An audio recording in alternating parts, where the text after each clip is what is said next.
당선될 사람이 당선됐다. 근데 이 낙선하신 분들한테는 그 받아들이기에 그 떨어질 사람이 떨어졌다. 뭐 이렇게 해석해도 되나요? 자, 안녕하십니까. ICBM-TV 강주영입니다. 오늘은 지난 4월에 치러진 21대 국회의원 선거 총평을 한번 해보려고 하는데요. 일반적인 용어로 총평이라고 표현하고요.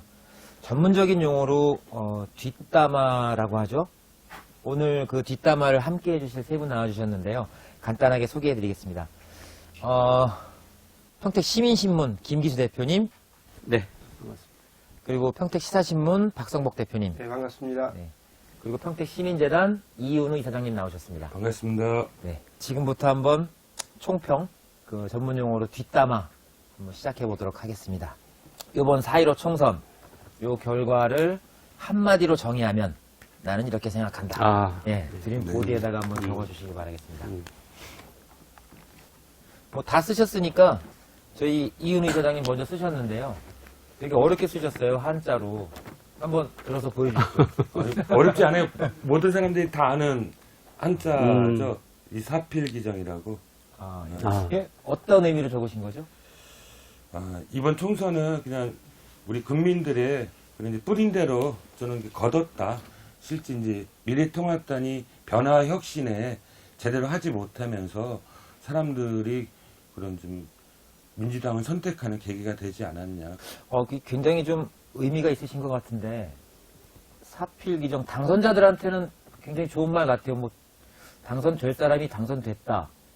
근데 이 낙선하신 분들한테는 그 받아들이기에 그 떨어질 사람이 떨어졌다. 뭐 이렇게 해석해도 되나요? 절대 그렇진 않고요. 이번 총선은 그 인물보다는 이제 그 정당의 흐름들, 구도들이 많은 영향을 미치기 때문에 그런 총괄적으로 그 흐름들 속에서 우리 지역에 좀 낙선한 좋은 후보님들이 떨어지신 거지 뭐 인품이 모자라서 떨어졌다고 저는 생각하지는 않아요. 김기수 대표님?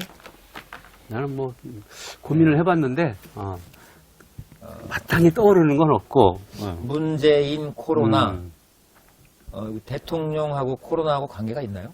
그러니까 뭐 이번 선거는 뭐 보통 대통령 집권 3년 차면 정권 심판 내지는 뭐 그런 선거의 흐름들이 많이 있는데 이번에 결과는 정반대잖아요.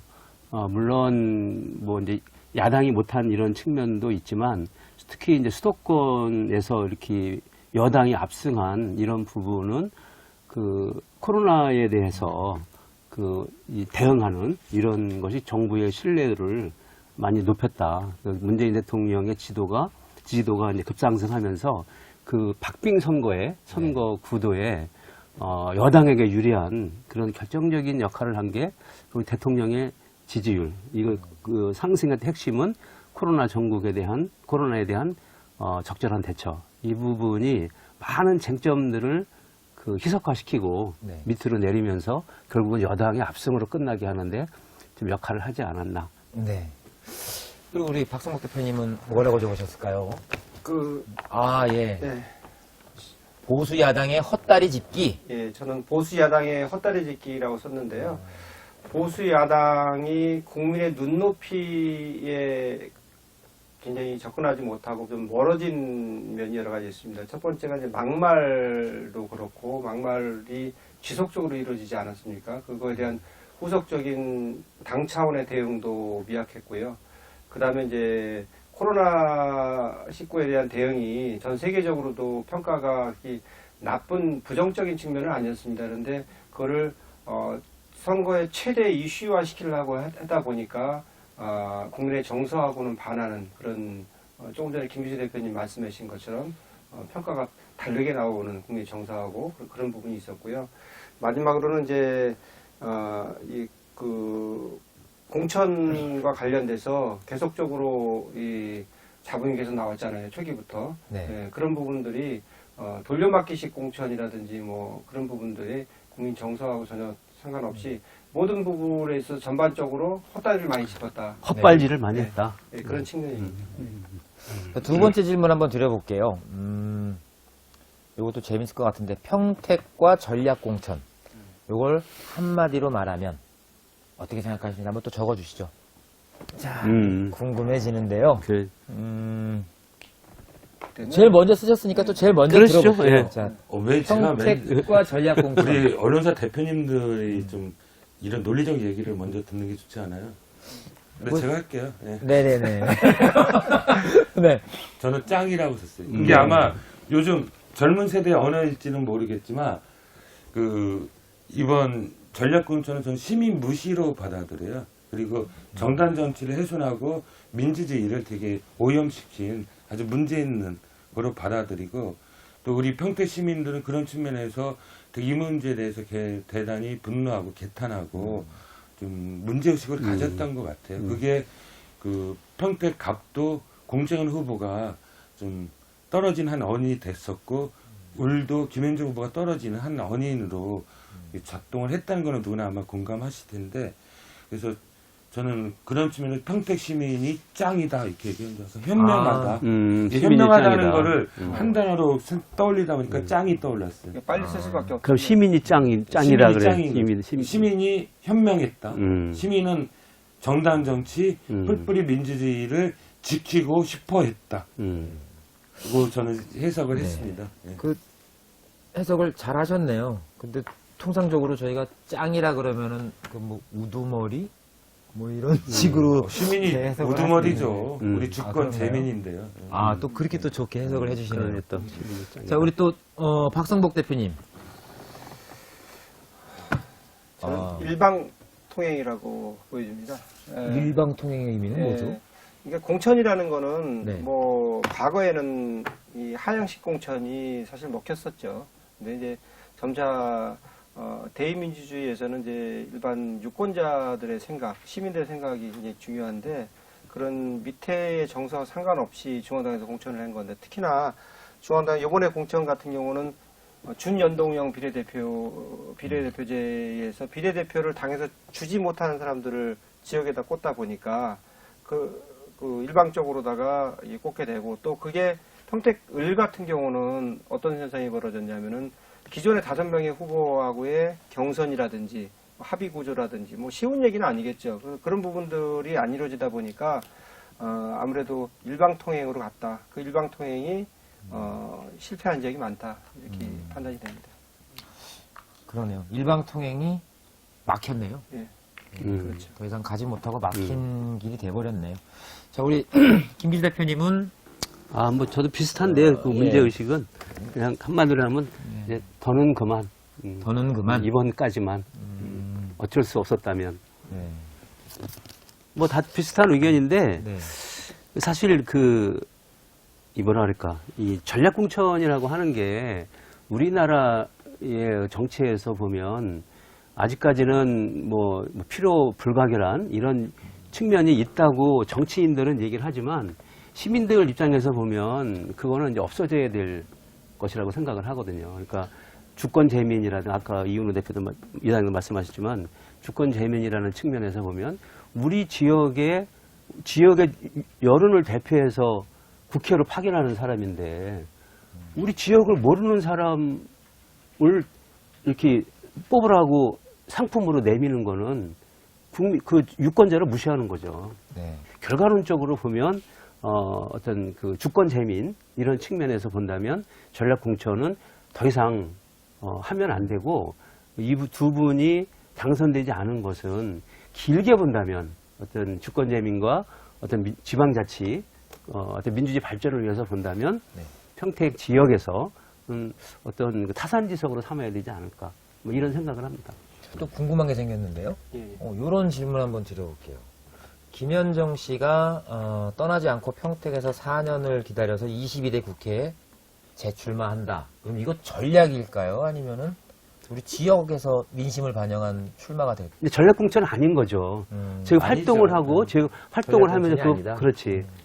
농산물로 비교를 하면은 씨앗을 해외에서 생산된 최종된 씨앗을 한국에 와서 길러서 그걸 생산을 했다 그러면은 로컬 푸드인 거죠. 네. 그렇지만은 생산품을 뭐 양상추다 그러면 양상추를 생산된 거를 가지고 오면 이건 글로벌 푸드인 부분이고 전략 공천인 셈이죠. 그러니까 이 명확하게 이 농산물에 비교하면 딱 답이 나와요. 그래서 지금 우리가 전략 공천을 하지 말라는 건 어떻게 보면은 폐쇄성이라고 얘기할 수도 있어요. 폐쇄성이라고 얘기할 수도 있지만은 로컬 푸드하고 글로벌 푸드의 중간 지점인 글로컬 푸드라고도 있는데 최소한 글로벌 푸드를 갖다 놓더라도 우리 지역성을 갖추는 절차를 거친다든지 뭐 이런 과정을 거쳐야 된다고 보고요. 제일 좋은 거는 우리 지역 농민이 우리 지역 그 농산물 생산하듯이 로컬 푸드가 되듯이 지역에서 후보자가 만들어지는 게 제일 좋은 구조죠. 전략공천은 결국은 옛날 중앙에서 지역으로 심는 거거든요. 정치가 지역에서 올라와서 중앙을 구성하는 게 아니고 중앙에서 지역으로 파견하거나 지역으로 심는 거죠. 이 공천이라는 말 자체도 그렇잖아요. 네. 후보는 선출하는 거지 공천을 하는 게 아니거든요. 근데 우리나라는 여지까지 그런데 앞으로도 계속 이게 갈 거냐. 근데 이 부분에 대해서는 각 중앙당에서는 이 공천권을 놓으려고 하지 않는 거죠. 그래서 이 부분은 혁신이 필요한 거예요. 한국 정치 발전을 위해서. 우리가 얘기하는 건 전략공천을 이렇게 반대하는, 비판하는 이유는 우리가 지역주의 때문에 그런 건 아니에요. 그렇지. 영구주의 때문에 그런 건 아니고, 그 정당 자체의 발전을 위해서, 그렇죠. 대민주주의의 그 발전을 위해서 제기들을 하는 거고요. 그러니까 최소한 이 평택 시민들을 대변해서 우리 의정 활동을 할 계획이라면 저는 미리부터 지역에 내려가서 필요한 다양한 거죠. 우리 지역을 알아보는 활동, 지역의 정책을 연구하는 활동, 시민과 함께하는 활동들을 속에서 좀 준비하는 사람들, 준비해서 성장해서 그런 사람들이 나갈 수 있는 시스템으로 가져야 된다. 앞으로는 우리 지방자치나 우리 좀 주권제 여러 가지 또 지역의 변화를 위해서는 좀 미리부터 좀 지역을 그렇죠. 같이 호흡하고 소통하고 연구하는 자세들로 좀 더 이렇게 좀 출마들이 이루어지면 좋겠다. 또 그런 분들이 좀 당선돼야지 더 책임감 있고 또 지역을 대변할 수 있는 활동이 되지 않겠냐. 이런 좀 바람은 있습니다. 네, 전략 공천 평택에서 이루어진 게 이번이 처음이었죠. 이렇게 이루어진 처음이죠. 게. 처음으로 알고 있어요. 어떠한 사례도 없었죠. 네. 그렇죠. 근데 이제 그러니까 우리가 을에서 5명의 어떤 후보가 움직였는데 그러니까 이게 조금 심각한 거죠. 어떻게 보면 지역의 입장에서 보면 아까 이제 정당 갑도 정치와 3명 움직인 거 아니에요? 지방자치 갑도요? 그리고 갑도 이제 그 미래통합당 같은 경우 그러니까 그리고 그 5명의 후보 캠프에서 주장한 게 상징적으로라도 좋다. 상징적으로 경선을 붙여다. 그래야 이 후보를 지지할 수 있는 명분과 근거가 생긴다. 그러니까 지금 김현정 후보가 진 여러 요인들이 있지만 그 중에서 아까 이제 박성복 대표도 얘기했지만 5명의 후보의 어떤 지지층이나 이런 부분들이 적극적으로 지원하는 건 아니거든요. 그렇다면 그러니까 이 지원하고 싶어도 근거가 없는 거죠. 그러니까 완전히 무시한 이런 공천이었는데 그렇다면 앞으로 지역에서 누가 움직이겠냐는 거예요. 경쟁력의 판단을 누가 합니까? 그거 중앙당이 하는 거잖아요. 그것의 판단은 유권자인 시민, 당원과 시민이 판단하는 건데 그거를 재단을 하는 거죠, 위에서. 그러면 앞으로 지역에서 아무리 활동하고 하더라도 여기는 아니야. 그리고 재단하고 전략공천해도 이걸 수긍해야 되냐는 거예요. 그러니까 이런 게 우려되는 거예요. 중앙당의 줄서기가 더 늘어날 수가 있어요. 그렇죠. 지역에서 열심히 해봤자 의미 없다. 중앙당이 좀 힘 있는 네. 그 권력가하고 그쪽 개파에 들어가는 게 오히려 더 살아남을 수 있다. 최소한 컷오프는 안 당할 수 있으니까요. 그런 흐름이 조장될 수 있어서 사실은 그 풀뿌리 지방자치로 보면 아주 대단한 좀 문제점이에요. 그렇죠. 이 낙하산 공천, 전략 공천은 크게 사실. 훼손하는 예. 공재강 후보, 홍기원 후보한테 패배한 가장 주된 원인은 뭘까요? 어떻게 생각하시는지 이윤호 이사장님? 단순하게 표현하면요. 우리 공재관 후보는 본인 스스로가 또 그 페이북에 이런 것들을 올리잖아요. 자기는 절대로 우리를 지킬 거다. 갑 안 간다. 이런 거 진짜 문제 있다. 근데 결국은 받아들이잖아요. 이런 것들이 공재관 후보의 장점들을 많이 희석시켰다고 보고요. 상대적으로 홍기원 후보는 진짜 짧은 후보죠. 여기 지역 출신이긴 하지만 사실은 지역에서 활동한 경험은 거의 없고 또 준비조차도 되게 미흡했던 후보였는데 불구하고 된 거는 아까 우리 김기수 대표님 말씀하셨듯이 문재인 대통령의 높은 지지도 또 코로나 전국 속에서의 안정무 그런 것들이 그다음에 상대적으로 그 미래통합당에 대한 지금 심판론, 불신 이런 것들에 대한 전반적인 흐름들이 작동하면서 좀 홍준 후보가 비전 일동이나 좀 아파트 단지가 많은 중앙동이나 이런 데서는 이기면서 사실은 좀 이기지 않았을까 하는 생각이 있어요. 예, 송북동, 신장 1동, 신장 2동, 통복동, 세교동 다 공재경 후보가 이겼어요. 그런데 비전 1동에서 3,199표라는 이제 몰표가 나오죠. 근데 이게 과연 이게 원유철 25년의 헤게모니 이런 것을 과연 심판한 것이냐, 식상한 게 있었겠느냐. 8개 지역에서 공재경 후보가 표를 싹 받아가고 승리를 했는데 몰표 때문에 졌다는 결과가 저는 많이 이제 나오고 있거든요. 그러니까 이게 비전 일동을 떼놓고 보면 기존의 그 선거구 해놓고 보면 사실 뭐 우열을 가리기가 쉽지 않았던 거죠. 그거를 이렇게 보면 말씀대로 그러니까 원유철 의원이라든가 전통적인 어떤 보수 세력이 이번에 확실하게 심판을 받았다라고 보기도 좀 어려운 측면은 있어요. 이 부분은 그 아파트 밀집돼 있는 그 지역의 정당 지지도라든가 그 보수에 대한 어떤 심판론, 코로나 전국에 대한 문재인 대통령의 높은 지지도, 이것이 결국은 그 갑선거구에서 승패를 가르는데 결정적인 요인이 아니었나. 이번 선거는 그러니까 이제 결과론적으로 뭐 비전 일동, 뭐 팽성업 이렇게 얘기될 수 있죠. 그렇긴 하지만 종합적으로는 그 총선은 그 정당과 그 당시의 흐름이에요. 그렇죠. 구도가 작동을 더 해요. 인물보다는. 그래서 인지도라는 것들은 되게 미비한 부분이고요.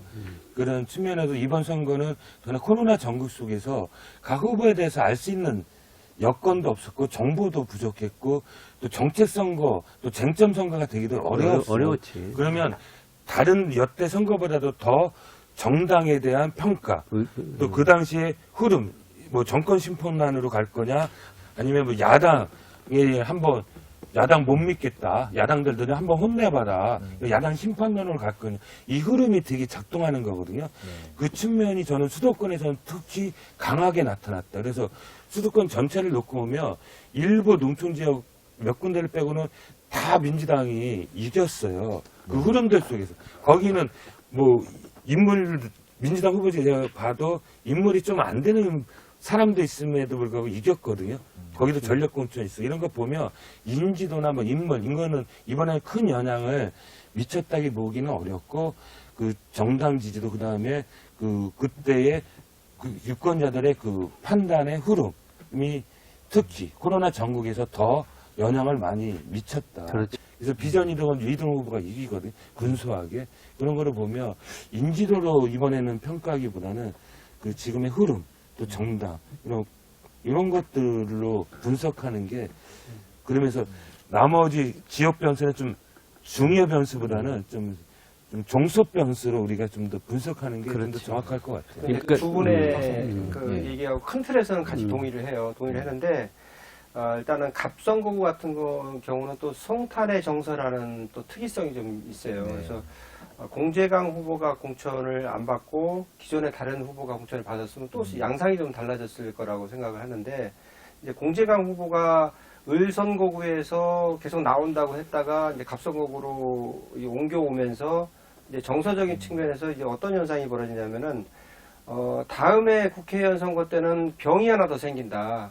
그러면 갈 사람이라는 이런 정서가 딱 깔려 있었어요. 그 다음에 또 하나는 이제 그렇지 않고 그 이전에 시장 선거가 있으면 또 시장은 나올 것이다라는 부분이 좌우가 좀 됐던 거다 보니까 요번에 꼭 돼야 된다는 그런 정서가 그 미래통합당이라든지 보수 쪽에서도 좀 약화가 됐던 거고, 그다음에 이제 그 송탄 지역은 이제 두 개의 큰 고등학교로 봤을 때 큰 항맥으로 해서 분산될라 그랬던 게 어떻게 보면은 송탄 출신이 한 명 나온 부분에 대해서 조금 약간 결집 현상이 왔던 부분이 있고요. 특히 이제 비전 1동 같은 경우는 홍기현 후보가 이제 앞섰지만은 비전 2동 같은 경우는 또 미래통합당인 유희동 의원이 앞섰잖아요. 근데 실질적으로 공재강 후보가 비전 일동에서 굉장히 더 앞섰어야 되는 상황이었어요. 더 앞섰어야 되는 상황인데 그거에 못 미쳤던 거고, 홍기원 후보는 선방을 사실 출마를 결정하고 뭐 이런 상황이 늦어졌지만은 정당으로 봤을 땐 더 많이 나올 수도 있는 상황이지만은 그 인지도 부분에서는 선방을 했던 부분이 있는 부분이기 때문에 이런 측면에서의 부분, 그다음에 이 갑성고구가 그동안 이제 다선 의원이 필요하다 그래가지고 계속 다선 의원을 뽑아주다 보니까 정치적 정체성이 너무 정체가 되어 있는 상황이었던 거죠. 그래서 새로운 신진 인물에 대한 그런 기대감, 거기에 또 이제 홍기원 후보 같은 경우는 이제 앞으로 부끄러운 정치는 안 하겠다. 이 어떤 부끄러운 정치를 안 하겠다는 거는 뭐 구호적인 선언적인 의미도 있을 수 있지만은 유권자들이 봤을 때는 신선한 부분, 그다음 믿음직하게 가져갈 수 있는 그런 부분이 좀 생겼다고 볼 수 있죠. 두 분 이게 아까 이제 저도 이제 기본적으로 맥락을 같이 하는데, 그러니까 정당하고 인물이냐, 이번에 우리가 여론조사를 해봤을 때 보통은 그렇거든요. 그 당신은 만일에 내일 선거라면 뭐 어떤 기준에 투표를 하겠습니까? 뭐 이제 정당, 뭐 인물, 정책, 뭐 도덕성, 뭐 이런 거 이렇게 쭉 하잖아요. 그러면 보통은 역대 여론조사를 해봤을 때는 인물하고 정책, 도덕성 이런 게 제일 높아요. 근데 이번 여론조사에는 정당이 제일 높았어요. 그러니까 이거는 그러니까 되게, 왜냐면 정당 보고 실제 역대 선거에서도 정당 보고 찍는 게 많거든요. 총선 아까 저기 그 구도하고 어떤 여기 정당 지도가 되게 좌우를 하거든요. 지방선거는 인물 경쟁력이 있지만 총선은 상대적으로 전국적인 정당 지지도하고 그 당시 흐름이거든. 전국의 흐름. 근데 말로는 그래도 그렇게 하더라도 실질적으로 인물 뭐 정책 이렇게 했는데 이번에는 정당이 제일 높은 거예요. 후보 선택 기준으로 우리가 여론조사를 했을 때도. 그것은 그만큼 진영 논리가 강화됐다는 거죠. 상당히. 그래서 20대 국회 때 워낙 그게 워낙 심해서 때문에. 진영 논리가 너무 강화돼서 그냥 유권자들도 이제 당 보고 찍는다. 이게 되게 강한 거예요. 그래서 특히 비전 1동 같은 경우는 이게 뭐 여러 가지 이제 뭐 여기 이제 전통적 갑 지역의 송탄 지역의 어떤 읍면동 뭐 이런 흐름 다 이런 것도 있지만 갑 지역은 정말 그 갑이 비전 1동이 갑으로 편입된 지 얼마 되지도 않았고 홍기원 후보가 운동을 얼마나 했겠습니까 거기서. 조직도 약했어요. 네, 조직도 약했고. 근데 그거는 이렇게, 물론 이제 뭐 이렇게 경력이나 뭐 이렇게 보더라도, 아까도 얘기했지만, 공재강 후보가 특별히 홍기원 후보보다 뒤질 수 있는 이런 건 아니거든요. 그렇다 보면, 거기도 특히 이제 비전 1동은 비전 2동과 달리 소사벌 택지지구 개발이 되면서 대규모 아파트 단지가 새로 조성된대요. 기존의 비전 1동이 한 인구 한 18,000이라면 지금 7만 8만이 된 거예요. 그러면 5, 6만이 인구가 늘어난 거예요. 그럼 이 인구 유입에 늘어난 인구가 과연 어디서 왔겠느냐. 그렇죠. 그리고 그 인구 구성 분포가 어떻게 되느냐. 이게 되게 중요한데 내부에서 그러니까 수평 이동하는 경우도 많이 있지만 결국은 외부에서 온 사람들이 많이 있는 거예요. 그리고 또 하나는 30대, 40대의 인구층이 평택시 전체의 평균 분포보다 높아요. 그러니까 젊은 유권자가 많다는 거죠. 그래서 그 부분은 민주당에게 유리하게 작용하는 그런 흐름이었다.